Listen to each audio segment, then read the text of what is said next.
At my mom's funeral, Dad seemed entirely unfazed. He casually announced that he would allow me to stay in Mom's house until I turned 18 as a kind gesture. But then, Grandpa contacted Mom's lawyer, and Dad's smug smile quickly faded to regret. It hit him then Mom had already known everything and had signed those papers before she passed. It has been a long time since this incident has been on my mind, and I think sharing it with you guys will give me some perspective. So, here's the deal. For as long as I can remember, my family was just Mom, Aunt Marie, and Grandpa. You might wonder, where's my dad? Well, he was like a mythical creature, heard of, but rarely seen. Growing up, the whole dad thing was pretty much non-existent for me.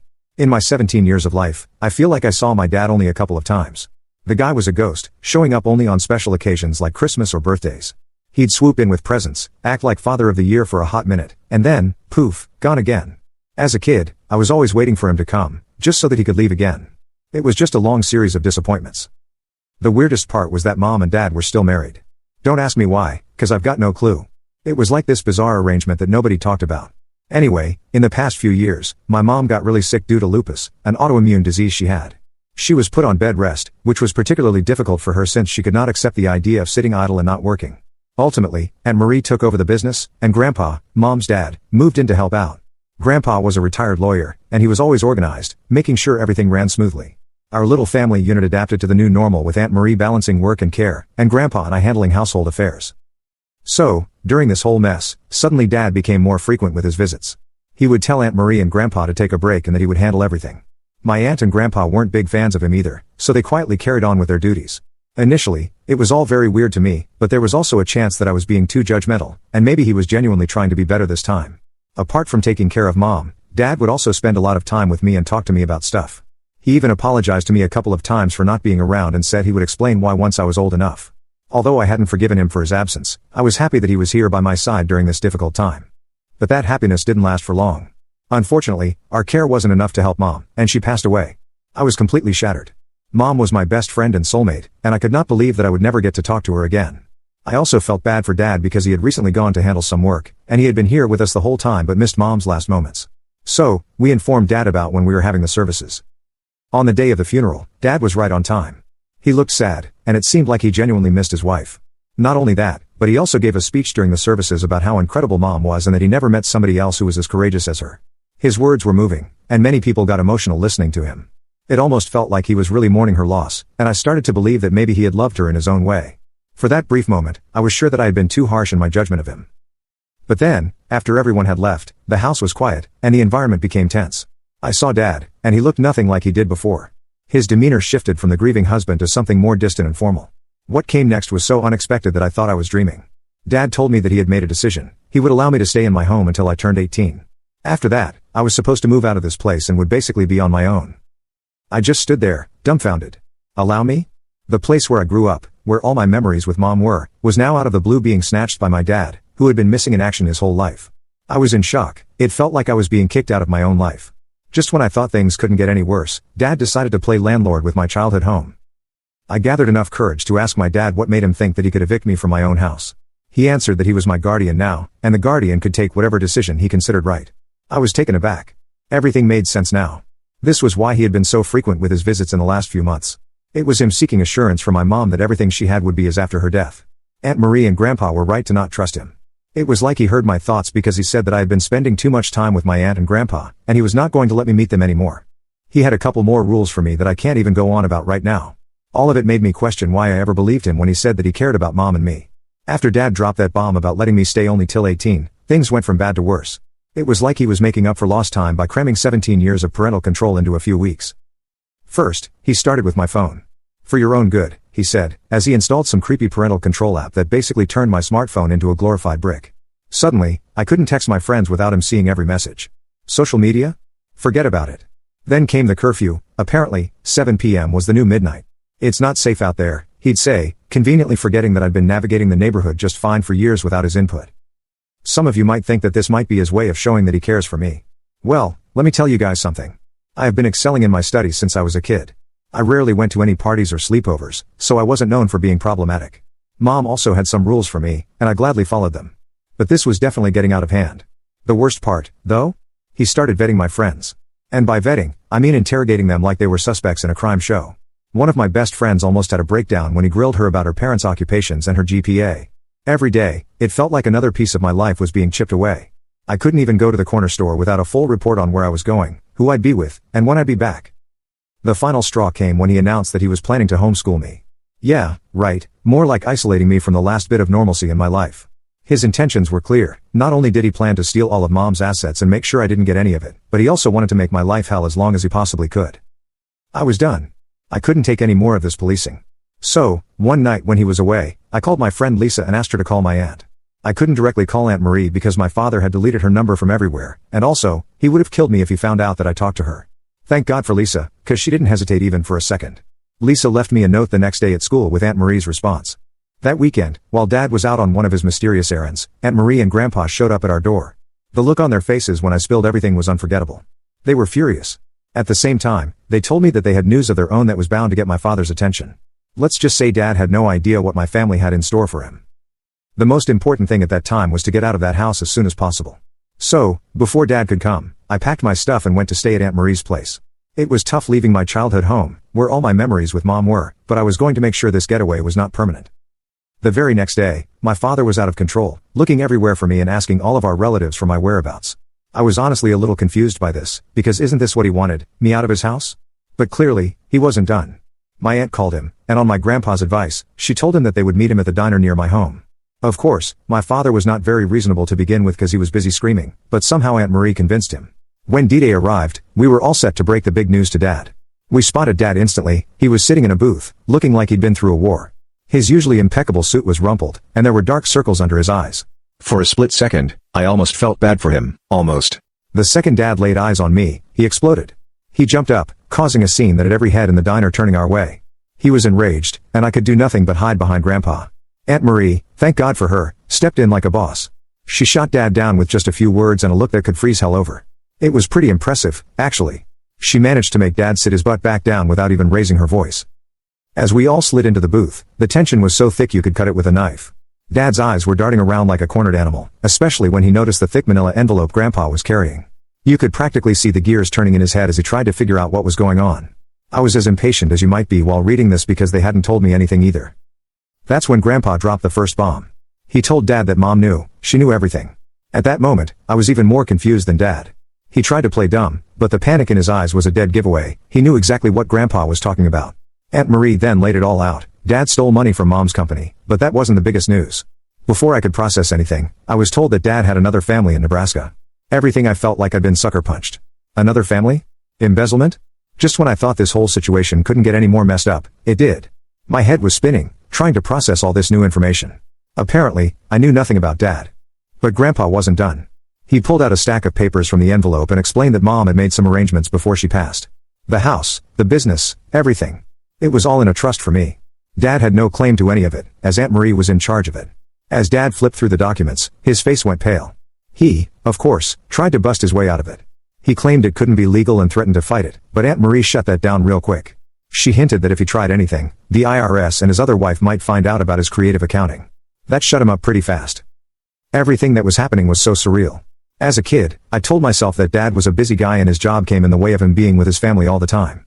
But no, all this time, he had a family to spend time with, another wife, maybe even another kid.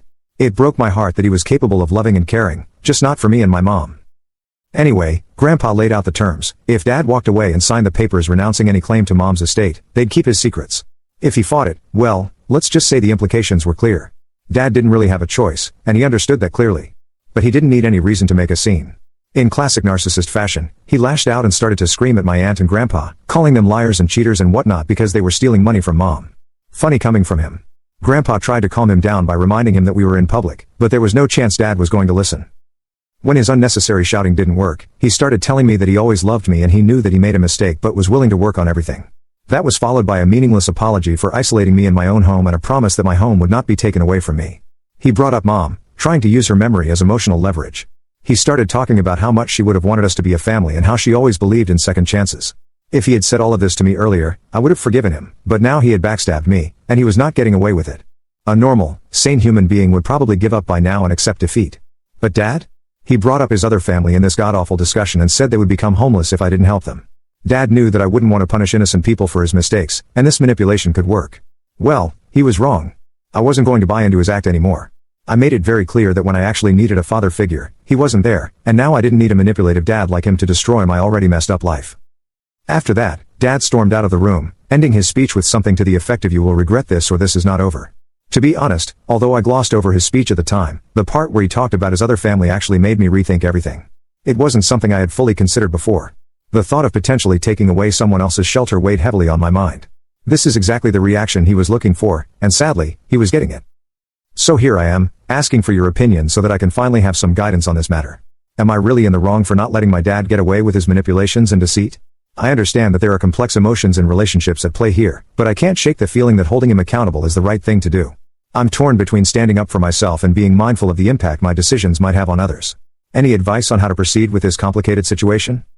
Update 1. It's been a few weeks since the showdown at the diner, and I thought things would finally settle down. I could not have been more wrong. Turns out Dad wasn't about to go down without a fight, and he decided to take the low road, like, we're talking new levels of low. It started with a phone call from my cousin Jessie. She was in tears, asking me how I could have done something so horrible. I had no clue what she was talking about, but it didn't take long to figure out. Dad had been busy, alright, busy spinning a web of lies so intricate it would make a spider jealous. According to the story Dad was spreading, I had conspired with Aunt Marie to slowly poison Mom over the years, weakening her immune system and making her lupus worse. He claimed we did this so I could inherit her wealth sooner. As if that wasn't bad enough, he also said that we had manipulated Mom's medication, switching out her pills for placebos to speed up the process. But wait, it gets worse. Dad told everyone that he had suspected something was wrong, which was why he started coming around more often towards the end. He painted himself as this heroic figure trying to save Mom from her own daughter and sister. According to him, that's why I was so hostile towards him, because I was afraid he'd uncover our evil plot. The lies didn't stop there. He spun this elaborate tale about how he'd found evidence of our scheme, fake pharmacy receipts, suspicious bank transfers, even a diary where I supposedly detailed our plans. Of course, none of this evidence actually existed, but he was convincing enough that some relatives were buying it. Dad even went as far as to claim that Grandpa was in on it too, but had been manipulated by Aunt Marie. He said that Grandpa was aging, and that's why it was easy for us to convince him to be part of our schemes, and that Aunt Marie had taken advantage of this to turn him against Dad. The stories kept getting wilder. Dad told some relatives that he'd overheard Aunt Marie and me discussing our plans late one night, plotting how to alter Mom's will. To others, he said he'd found mysterious substances in the kitchen that he believed were being used to poison Mom's food. He didn't stop at family, either. Dad started spreading these rumors in the community, telling Mom's old colleagues, our neighbors, even my school teachers. It was like he was on a mission to destroy not just my inheritance, but my entire life. The impact was immediate and devastating. Relatives who had always been kind to me suddenly became cold and distant. I started getting dirty looks at the grocery store, and whispers followed me wherever I went. Some of my friends' parents even forbade them from hanging out with me, afraid I was some kind of sociopath. It was a nightmare. I'd go to check the mail and find anonymous letters calling me a murderer. My social media accounts were flooded with hateful messages from people I'd never even met. It felt like the entire world had turned against me overnight. Aunt Marie and Grandpa weren't spared either. Aunt Marie's business started suffering as clients pulled out, not wanting to be associated with someone accused of such a heinous act. Grandpa, who had always been a respected figure in the community, was now being treated like a mentally unstable old man who couldn't be trusted. The worst part was some people were actually believing this garbage. I mean, I get it, it's a juicy story, the evil daughter, the manipulative aunt, the helpless father trying to save his wife. It's like something out of a bad soap opera, but this was my life, and it was being torn apart by these lies. We tried to fight back, of course. We released statements showing people Mom's medical records, even had her doctors confirm that her treatment had been standard and her decline was due to the natural progression of her disease. But you know how it is, lies travel faster than the truth, especially when there's this sensation. There were moments when I almost broke down, like when Mrs. Johnson, our neighbor who had known me since I was in diapers, crossed the street to avoid talking to me, or when I overheard my childhood best friend's mom telling her to stay away from that murderer girl. It felt like my entire world was crumbling around me. But you know what? As horrible as it was, it only showed me who my real friends were. A small group stuck by me, refusing to believe the lies no matter how convincing they seemed. They became my rock, reminding me of who I really was when the world was trying to tell me otherwise. It's safe to say my family and I are not giving up. We know that Dad is not smart enough to cover all the cracks in his story, and I'm sure we will find some of it. Till then, I'm grateful to all of you for listening to my rant. I'll be back very soon. Update 2. After the chaos, Dad unleashed with his lies. Aunt Marie and I decided it was time to go on the offensive. We needed to find out the whole truth, and that meant tracking down Dad's other family. Aunt Marie, as it turned out, had some serious detective skills. We started with a little information we had, a city name and a vague recollection of Dad mentioning Linda once. It wasn't much, but Aunt Marie worked her magic. She cross-referenced Dad's credit card statements and social media check-ins and even dug up some old mail forwarding requests. Within a week, we had an address. So, as the weekend rolled around, we drove to the suburban neighborhood where Dad's other family possibly lived. After a little cruising in the neighborhood and asking people for a lady named Linda, we found her place. When Linda opened the door, the confusion on her face was clear as day as we introduced ourselves. When I revealed that her husband was my dad, she initially thought it was some elaborate prank. But then we showed her the proof, photos, legal documents, and some other stuff that we had. We watched as the realization dawned on her face. We told her that we had some matters that we wanted to discuss with her. She invited us in, and our conversation about everything began. Apparently, Linda and Dad were not married. They were in a relationship for the past 15 to 16 years, which basically means Dad had been cheating on Mom ever since I was born. I also met her kids, who looked kind of like me, which was just one more weird thing in my life right now. As we sat in their living room surrounded by family photos that felt both familiar and alien, we told them everything: Mom's illness, Dad's absence, the inheritance drama, and his recent smear campaign. Linda was just as stunned as we were. She confessed that she had always wondered about Dad's job. The money never quite added up. But with 2 kids and all the bills, she hadn't wanted to question it too much. As we talked more, pieces of the puzzle fell into place. Dad had told Linda he was an international business consultant, which explained his frequent absences. He'd even created a fake company website to back up his story. But there was more. Dad had been telling Linda that he had a chronic illness that required frequent hospital stays. That's how he explained his absences to her. He'd even gone as far as to fake medical documents and had Linda drop him off at the hospital for treatments. The more we talked, the more we realized how expertly Dad had played us all. He had created 2 completely separate lives, using our trust and love against us. Linda was devastated but also angry. She'd sacrificed so much, worked extra jobs to support the family when Dad's consulting work had dry spells, all of it based on lies. As the day passed, I felt like there was an unexpected bond between all of us. We were all victims of the same man's lies and deceit.